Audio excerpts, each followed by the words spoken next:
के नियम के तीसरे एपिसोड पर हैं।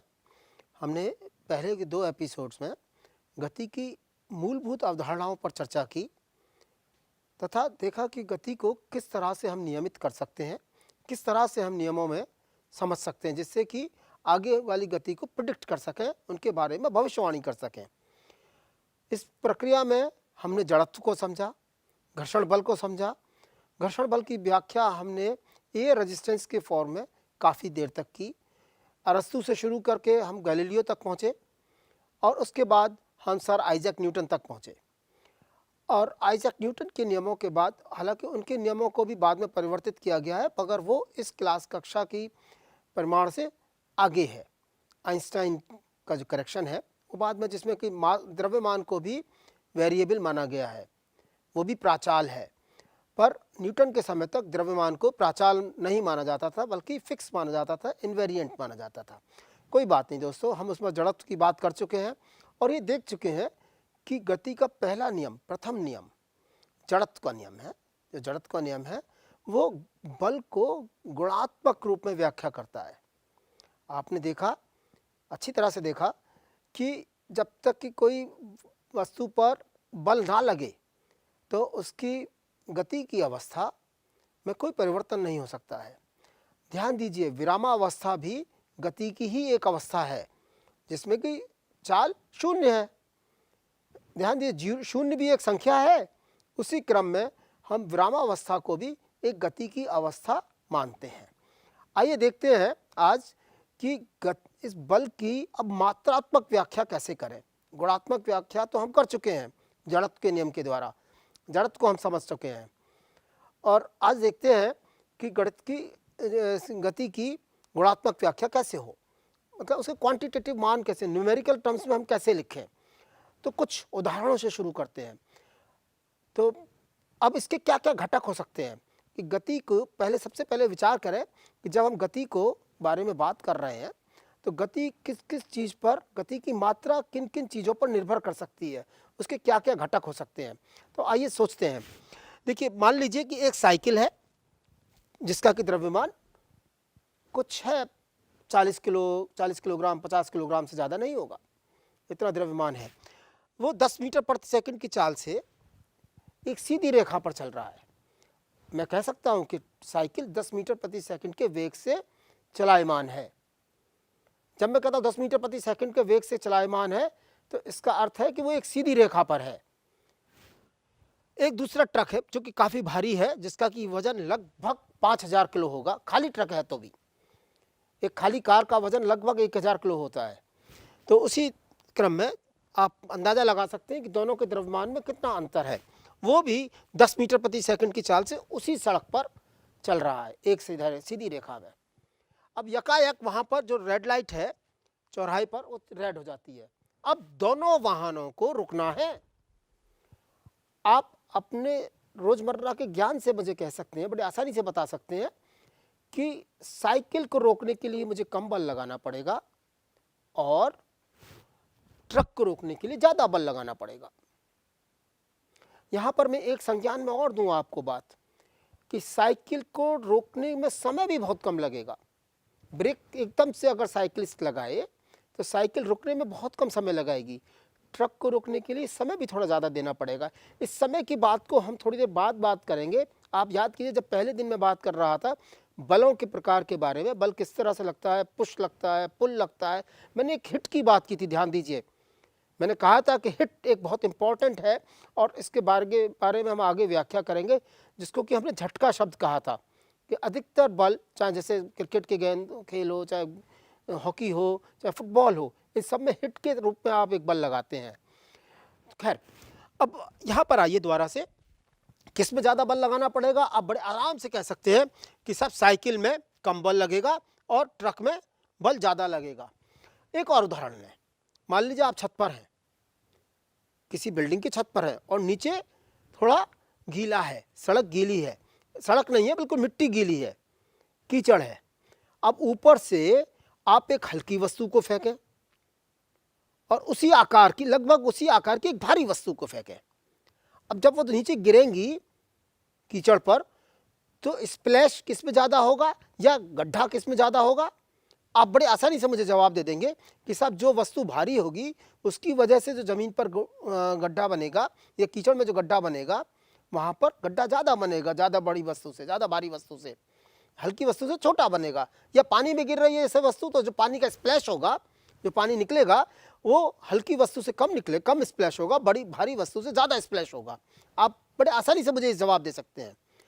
अब इसका अर्थ समझिए, इसका अर्थ समझिए। इस आपकी जो ऑब्जर्वेशन है, ये जो आपकी रोज़मर्रा की ज़िंदगी का देखते हैं, आपका अनुभव है, इसको ज़रा साइंटिफिक टर्म्स में बोलने की कोशिश करते हैं, वैज्ञानिक दृष्टि से।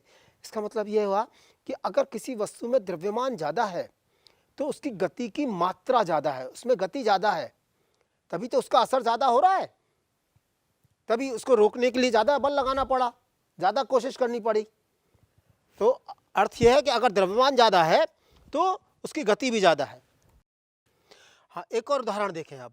देखिए, द्रव्यमान के हिसाब से तो आपने देख लिए, 2 उदाहरण मैंने दिए। आप ऐसे बहुत सारे उदाहरण पा सकते हैं अपनी ज़िंदगी में। अब देखिए, द्रव्यमान के हिसाब से तो हमने देख लिया। अब देखिए वेग के हिसाब से दूसरा घटक।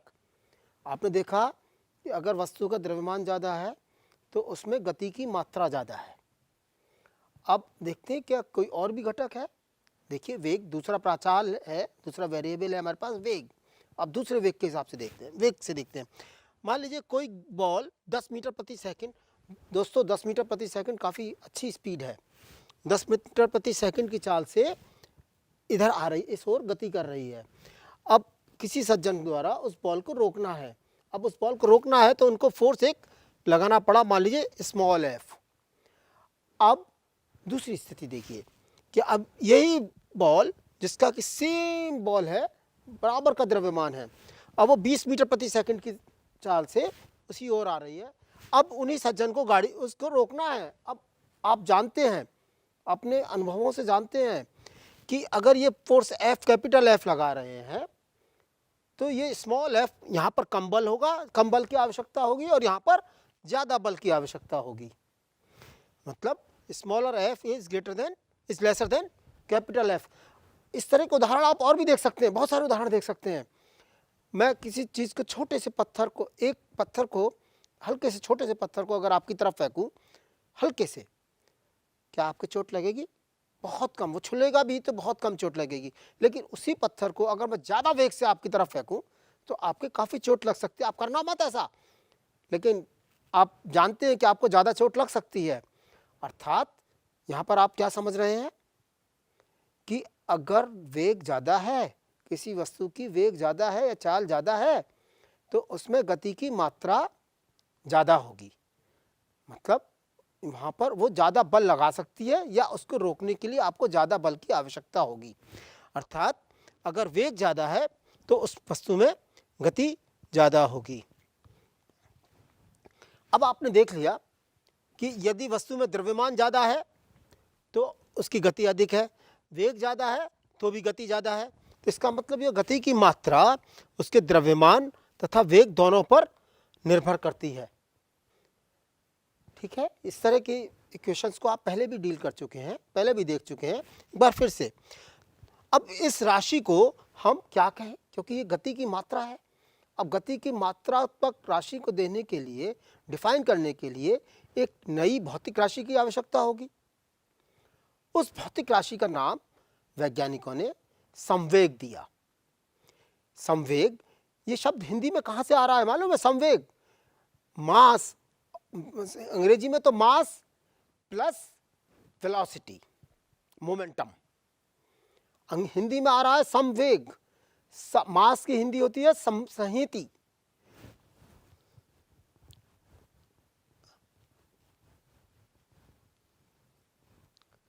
संवेग, सा यहां से आया और वेग वेलोसिटी से आया। इन दोनों को मिलाकर जो शब्द बना वो संवेग बना। ये संवेग प्रोपोर्शनल है द्रव्यमान के, ये संवेग प्रोपोर्शनल है वेग के। ध्यान दीजिए, ये वेग वेक्टर राशि, सदिश राशि है। तो यहां पर ये मैंने बोल्ड से लिखा है, बोल्ड कैरेक्टर है। आप जानते हैं कि वेक्टर राशियों को बोर्ड से लिखते हैं। एक दूसरा तरीका भी है, ऊपर तीर लगाकर। कोई बात नहीं, मैंने यहाँ पर जो मैं आप कभी कभी कहीं कहीं मैं तीर लगा करके भी लाया हूँ आपके सामने आज, और कहीं कहीं मैं ज़्यादातर ये बोल्ड करके लाया हूँ। तो आप ध्यान रखिए कि बोल्ड कैरेक्टर्स जो है वो वेक्टर राशि की तरफ इंगित करते हैं। अब जब इसको इक्वल टू के एम वी, ये के क्या है? Proportionality constant. प्रोपोर्शनलिटी कांस्टेंट, समानुपाती गुणांक इसको हिंदी में कहते हैं। अब हमने इस संवेग को P से डिनोट करते हैं, स्मॉल p से। ये बोल्ड है, ये वेक्टर राशि है, ये वेक्टर राशि है v। अब इनको जब हमने लिखा तो ये के हम 1 बनाना चाहते हैं। देखिए हम सिंपल बनाना चाहते हैं, साधारण सरल से सरल अपनी इक्वेशंस को रखना चाहते हैं, बहुत सरल से सरल। तो बहुत सारे एक्सपेरिमेंट किए गए, तो p को हमने इस तरह से परिभाषित किया कि k की वैल्यू 1 रहे, k की वैल्यू 1 रहे। इसके लिए क्या करना होगा? हमें मात्रक किस तरह से चुनने होंगे, इन राशियों के मात्रक किस तरह से चुनने होंगे जिससे कि k की वैल्यू 1 आ जाए। इसके लिए मात्रक हमने क्या किया है? हमने SI सिस्टम अडॉप्ट किया है। SI सिस्टम, स्टैंडर्ड इंटरनेशनल, जिसमें कि लंबाई का मात्रक मीटर, भार द्रव्यमान का मात्रक या संहति का मात्रक क्या है? किलोग्राम, समय का मात्रक सेकंड, इसी तरह से वेग का मात्रक मीटर प्रति सेकंड। इस तरह से मात्रक हमने चुने हैं जिससे कि ये जो प्रोपोर्शनलिटी कांस्टेंट है या समानता गुणांक है उसका मान 1 हो जाए, 1 हो जाए, एकांक रहे। तो इक्वेशन जो बनी है आपकी P = mv। अतः अब चूंकि हम एक रेखा में संवेग की बात कर रहे हैं, एक सरल रेखा में संवेग की बात कर रहे हैं, एक सरल रेखा की गति की बात कर रहे हैं, तो इस प्रकार के संवेग को हम रेखीय संवेग कहते हैं। एक कोणीय, जब आप घूम रहे होंगे, वृत्तीय गति में होंगे, तब एक कोणीय संवेग की संकल्पना आएगी, उसको हम चैप्टर 7 में पढ़ेंगे, कोणीय संवेग। एक यहाँ पर हम रेखीय संवेग जिसको लीनियर मोमेंटम कहते हैं, हम उसकी बात कर रहे हैं। अब देखिए आगे बढ़े, एक बार फिर से दोहरा लीजिए। आपने देखा कि गति का पहला नियम बल की गुणात्मक विवेचना कर रहा है और गति का दूसरा नियम बल की मात्रात्मक विवेचना कर रहा है। आप पुस्तकों में पाएंगे ये जो सब नियम थे सर आइजैक न्यूटन के बनाए हुए हैं। आइजैक न्यूटन ने इनकी परिकल्पना की थी, इसलिए हम पुस्तकों में अक्सर इनको ये भी लिखते हैं, न्यूटन की गति का प्रथम नियम, न्यूटन की गति का द्वितीय नियम, न्यूटन की गति का तृतीय नियम। सिंपली तौर पर सरलता के लिए मैंने यहाँ पर गति का पहला नियम और गति का दूसरा नियम और गति का तीसरा नियम इस तरह के शब्दों को लिख रहा हूँ। लेकिन ये न्यूटन, सर आइजैक न्यूटन ने इनको परिभाषित किया था। All credit goes to him. सारी की सारी उनको इस बात की प्रेरणा जाती है कि न्यूटन ने इसको दिया था। अब देखिए, अब कुछ इसकी बात और आगे बल की तरफ ले जाने की कोशिश करते हैं दोस्तों। थोड़ा सा बात को आगे बढ़ाते हैं कि बल की मात्रात्मक व्याख्या तो हमने कर ली, अब इसके परिवर्तन, बल कैसे बदल रहा है, कैसे बदलता है। आप जरा बल की अपने मानसिक तौर पर, इमोशनल तौर पर जरा सोचिए कि बल को बदलते हुए आप देखते हैं हर जगह एक ही बल नहीं लगाते हैं, बल को अलग अलग जगह अलग अलग रूप में लगाना पड़ता है, अलग अलग रूप में उसको प्रयुक्त करना पड़ता है। वो किस तरह से होता है, जरा इसको हम समझने का प्रयास करें। मान लीजिए आप क्रिकेट के खेल में हैं, आप क्रिकेट के खेल में गेंद को लपक रहे हैं, गेंद को आपको लपकना है, बैट्समैन ने हिट किया और आपके पास कैच आ रहा है और आप उसको लपकने का प्रयास कर रहे हैं। लपकने, आपने देखा होगा कि अगर आप एकदम से बॉल आ रही है आपके पास और आप एकदम से उसको लपकें और हाथ को वहीं पर ही रखें, अब क्या हो रहा है कि जो संवेग था उसका mv संवेग था पहले, जब बॉल आपके हाथ में आ रही थी पहले, क्योंकि v चाल से और v वेग से वो नीचे की ओर गिर रही है गेंद, जब वो आपके हाथ में आ रही है और जब आपके हाथ में आ रही है बॉल तो आप उसका वेग बिल्कुल शून्य हो जा रहा है। मान लीजिए आपने अपने हाथ को बिल्कुल ऐसे ही रखा, आप क्या महसूस करते हैं कि आपके हाथ में चोट लगती है, आपको वहाँ पर काफ़ी जलन महसूस होती है, काफ़ी चोट लगती है। लेकिन आपने देखा होगा, अगर अच्छे खिलाड़ी हैं, अगर आपको ध्यान होगा कि जब आपको कैच लेना होता है तो इस तरह से कैच लेते हैं, पीछे तक नीचे तक जाते हैं, कैच लेते हैं, नीचे तक जाते हैं। क्यों? इससे क्या हो रहा है, देखिए इस प्रक्रिया में क्या हो रहा है कि यहाँ पर तो उसकी चाल जो थी, गेंद की जो चाल थी, जो बॉल की चाल थी, वो वी था, वी मीटर प्रति सेकंड थी, और आपने धीरे धीरे धीरे करके नीचे तक ले गए, और जब आप नीचे तक लाए, यहाँ पर आकर उसकी जो चाल है, उसका जो वेग है वो शून्य हुआ। मतलब v से लेकर शून्य तक ले जाने में आपने कुछ समय लगाया। देख रहे हैं ना आप, याद आ रहा है आपको दोस्तों? कुछ समय लगाया, कुछ समय लगा, जितना समय ज़्यादा लगेगा उतना ही आपके हाथ पर प्रभाव कम पड़ेगा। ये रोज़मर्रा के आपकी ज़िंदगी के अनुभव हैं, आप जानते हैं, मैं सिर्फ उनका उल्लेख कर रहा हूँ क्योंकि यहाँ पर मैं उनको गुणात्मक विषय में लाना चाहता हूँ। साइंस का डेवलपमेंट बच्चों ऐसे ही होता है दोस्तों, हमारे रोज़मर्रा के अनुभवों से होता है, और जो मैक्रो साइंस की जो चीज़ें हैं वो सब इसी तरह से सारी इक्वेशंस बनी है, उनको रोज़मर्रा के अनुभवों से ही देख करके हमने आगे उनकी व्याख्या करने का प्रयास किया, और उनसे ही हमने मैथमेटिकल इक्वेशंस बनाई हैं। इसीलिए विज्ञान में कोई, एक बार फिर से याद दिला दूं, विज्ञान में किसी भी इक्वेशन का प्रूफ नहीं करते, विज्ञान में किसी भी नियम को आप प्रूव नहीं करते, विज्ञान में सिर्फ आप वेरीफाई करते हैं, सत्यापित करते हैं। विज्ञान की अवधारणाएं कोई भी अटल नहीं है। आपको पहले अध्याय जब मैं पढ़ा रहा था, आपको अच्छी तरह से ध्यान होगा, मैंने काफ़ी इस बात पर जोर दिया था कि जितने भी नियम हैं विज्ञान में, वो सब अनुभव के आधार पर बनाए हुए नियम हैं। चूंकि अनुभव के आधार पर बनाए हुए नियम है, तो इसलिए उनको सत्यापित नहीं किया जा सकता, उनको प्रूव नहीं किया जा सकता, उनको सिर्फ वेरीफाई कर सकते हैं आप, ओनली वेरिफिकेशन। ये ध्यान रखिएगा, मैं वही इक्वेशन बनाने की कोशिश कर रहा हूँ। तो अब इससे अंतर मालूम पड़ गया आपको कि यस, हाथ पर लगने वाले बल का समय के साथ कुछ ना कुछ संबंध है, जरूर संबंध है। देखिए इसको न्यूमेरिकली हम आगे सॉल्व करते हैं। ये इक्वेशन मैंने दिया। अब क्या हुआ, संवेग परिवर्तन की दर, अभी तक हम संवेग की बात कर रहे थे, अब बॉल को पकड़ के हमें शून्य तक लाना है। संवेग जो उसका pmv था, अब उसको शून्य करना, v0 करना है, मतलब संवेग की आखिरी वैल्यू, आखिरी अंतिम संवेग क्या करना है, शून्य, mv इज इक्वल टू 0। पहला pmv है, तो ये संवेग परिवर्तन हुआ, और आपने अभी देखा कि संवेग परिवर्तन में अगर समय ज़्यादा लगे तो बल कम प्रयुक्त हो रहा है, और समय अगर ज़्यादा लगे तो बल ज़्यादा लगाना पड़ रहा है। अगर समय कम है, डेल्टा टी कम है, आपको हाथ यहीं पर रखा और आपने पीछे नहीं किया, तो आपके हाथ में चोट लग जाती है, चोट लग सकती है। इसका अर्थ क्या हुआ कि संवेग परिवर्तन की जो दर है, संवेग परिवर्तन की समय के साथ जो दर है, वो बल को इंगित कर रही है, लग रहा है कितना बल लग रहा है उसको इंगित कर रही है। आप इस इक्वेशन को समझ पा रहे हैं? यस। अब इसी बात को हम वैज्ञानिक तौर पर किस तरह से लिख सकते हैं, नियम को किस तरह से लिख सकते हैं? किसी पिंड के संवेग परिवर्तन की दर आरोपित बल के अनुक्रमानुपाती होती है। अनुक्रमानुपाती मतलब डायरेक्टली प्रोपोर्शनल।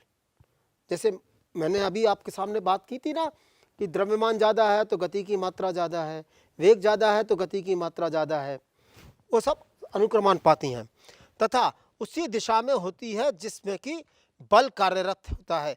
अब ये दिशा की बात मैंने यहाँ पर नहीं की है, जरा इसको सोचिए। बॉल आई, मैंने ऐसे पकड़ी, अब बॉल को अगर मैं ऐसे करूँगा, तो जैसे बॉल को मैंने ऐसे पकड़ा और ऐसे कर दिया, तो क्या आपके हाथ पर लगने वाला बल कम होगा?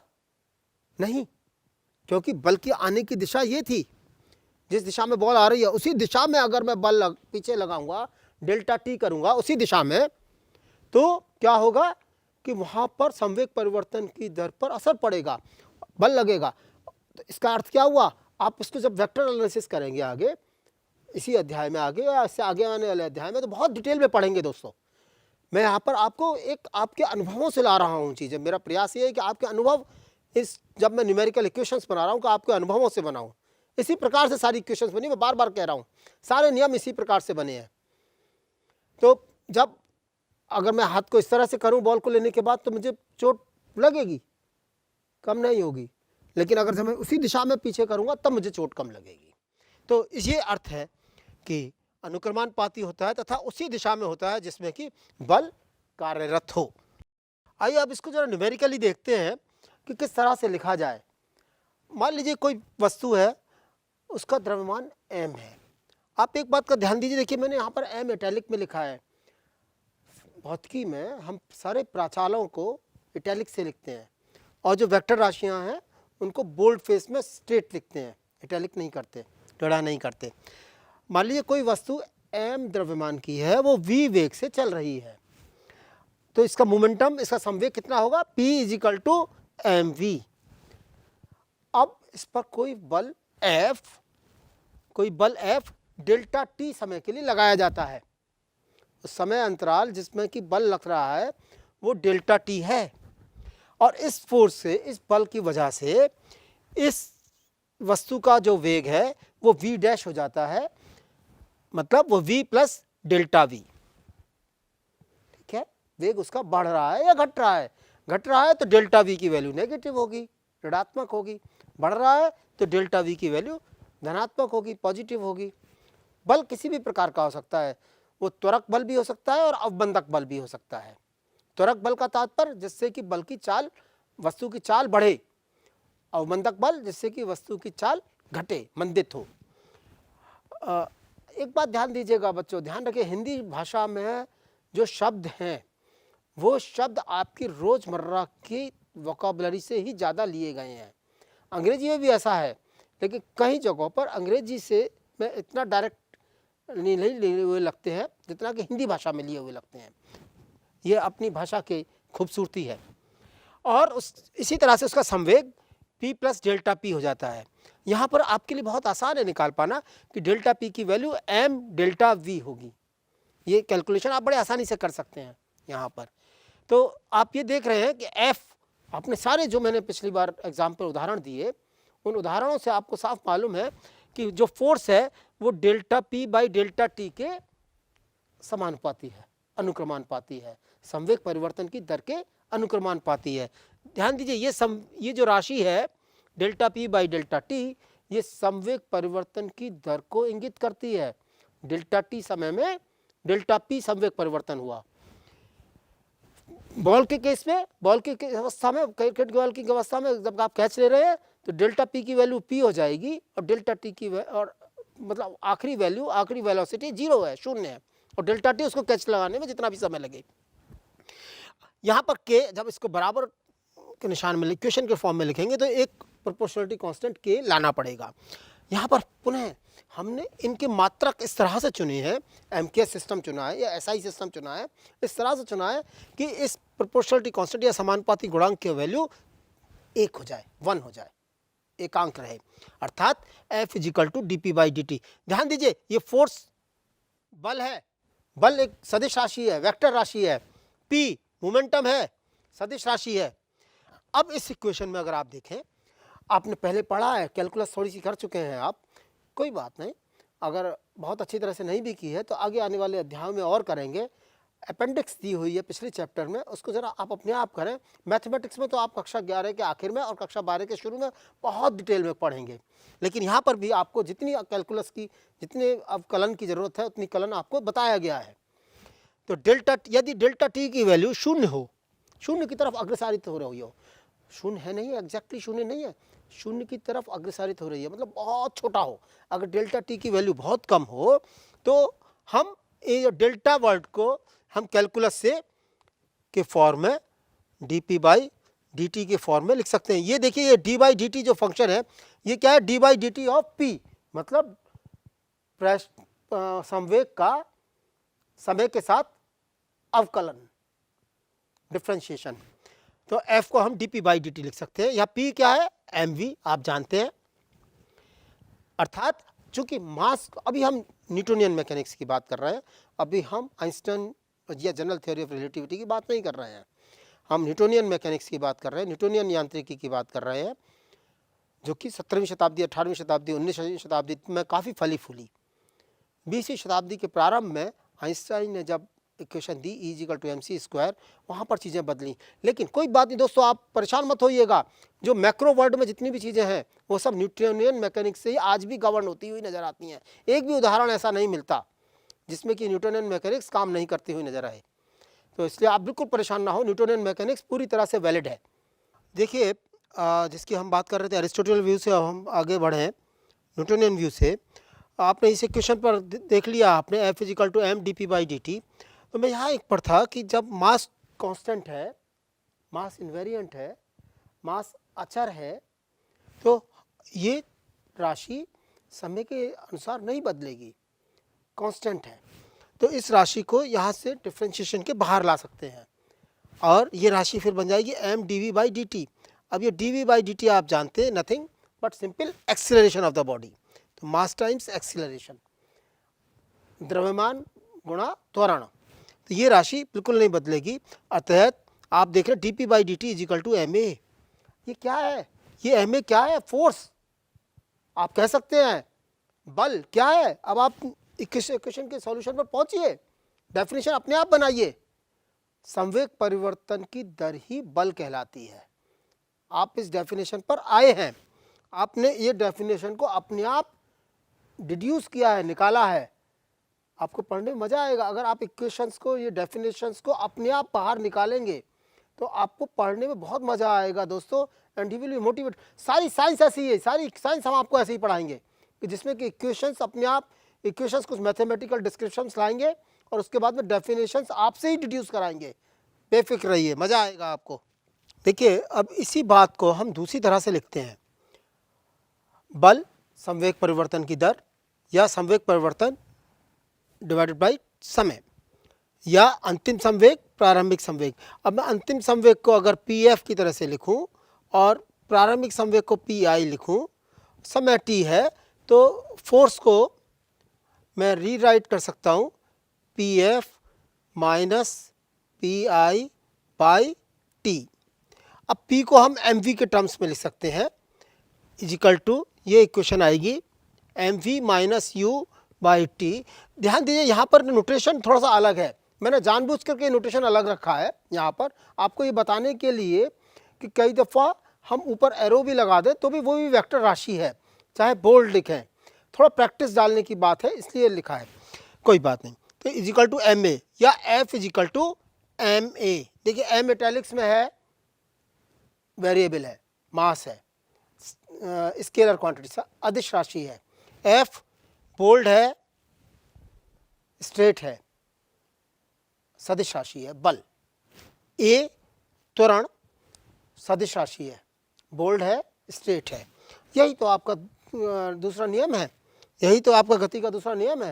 न्यूटन का गति का नियम भी इसी को कहते हैं। और आप ध्यान दीजिए दोस्तों, आप आगे आने वाले अनुभवों में पाएंगे कि न्यूटन का गति का दूसरा नियम जो है ये मोस्ट फंडामेंटल नियम है, ये सबसे इम्पोर्टेंट नियम है। और इस नियम के जो इक्वेशंस हैं, इस नियम के इक्वेशन से आप फर्स्ट लॉ को भी देख पाएंगे और आगे आने वाले थर्ड लॉ को भी देख पाएंगे। ये बहुत इम्पोर्टेंट बल है। अब आप देखिए इसके कुछ हम एक्सपीरियंसेस देखते हैं, कुछ और कोरोलरीज देखते हैं, आगे बढ़ते हैं। मान लीजिए आपके पास एक स्प्रिंग है, स्प्रिंग सादा स्प्रिंग, स्प्रिंग अनएक्सपेंडेड है, उसको कहीं खींचा नहीं गया है, कुछ भी नहीं किया गया है। अब इस स्प्रिंग को हमने खींचा, एक बार मास m1 लगाया, एक बार मास m2 लगाया, एक बार द्रव्यमान m3 लगाया। और जब हमने इसको खींचा और खींच कर जब छोड़ा तो एक में एक्सीलरेशन आता है, त्वरण आता है a1 पहले मास में, जिसका द्रव्यमान था m1, क्योंकि जैसे ही हम खींचेंगे छोड़ेंगे तो वो अंदर की तरफ जाएगी, स्प्रिंग वापस लौटेगी। तो उस समय का त्वरण है ये m1 a1, m2 a2, m3 a3। बल बराबर लगा हुआ है, खींचने में बराबर बल लगा हुआ था kx। किसी भी स्प्रिंग को हमने थोड़ी दूर खींचा तो उस पर कितना बल लगेगा, k क्या है, स्प्रिंग कांस्टेंट, स्प्रिंग नियतांक, जो कि स्प्रिंग का मैन्युफैक्चरिंग कांस्टेंट है, जो कि स्प्रिंग कितनी मोटी है, स्प्रिंग की मटेरियल क्या है, स्प्रिंग में कौन कौन सी धातुएं लगी हैं, और स्प्रिंग को कितने सर्किल से मोड़ा गया है, हेलिकल पाथ में कितने सर्कुलर पाथ से मोड़ा गया है, उस पर डिपेंड करता है। तो k तो कांस्टेंट है, x कितना खींचा, अब एक के बराबर खींचा है तीनों द्रव्यमानों के लिए, m1 m2 m3 के लिए। अब जब उनको छोड़ा गया तो वो अंदर की तरफ वापस जाते हैं और उनके क्रमशः त्वरण a1 a2 a3 हैं। अब बराबर बल है तो आप इस इक्वेशन को बहुत आसानी से देख सकते हैं द्वितीय नियम के द्वारा। अर्थात अगर आप इस इक्वेशन को देखेंगे तो आप पाएंगे m1 by m2 is equal to a2 by a1। इस इक्वेशन को अगर आप बड़ी आसानी से सॉल्व कर सकते हैं। अर्थात अगर द्रव्यमान ज़्यादा है तो त्वरण कम है, द्रव्यमान कम है तो त्वरण ज़्यादा है। आप इसको अच्छी तरह से एक्सपीरियंस कर सकते हैं। यही equation F is equal to ma है। F इजिकल टू अर्थात अब इन्हीं इक्वेशन से आप देख रहे हैं, यदि बल 0 है तो उस पर त्वरण 0 है।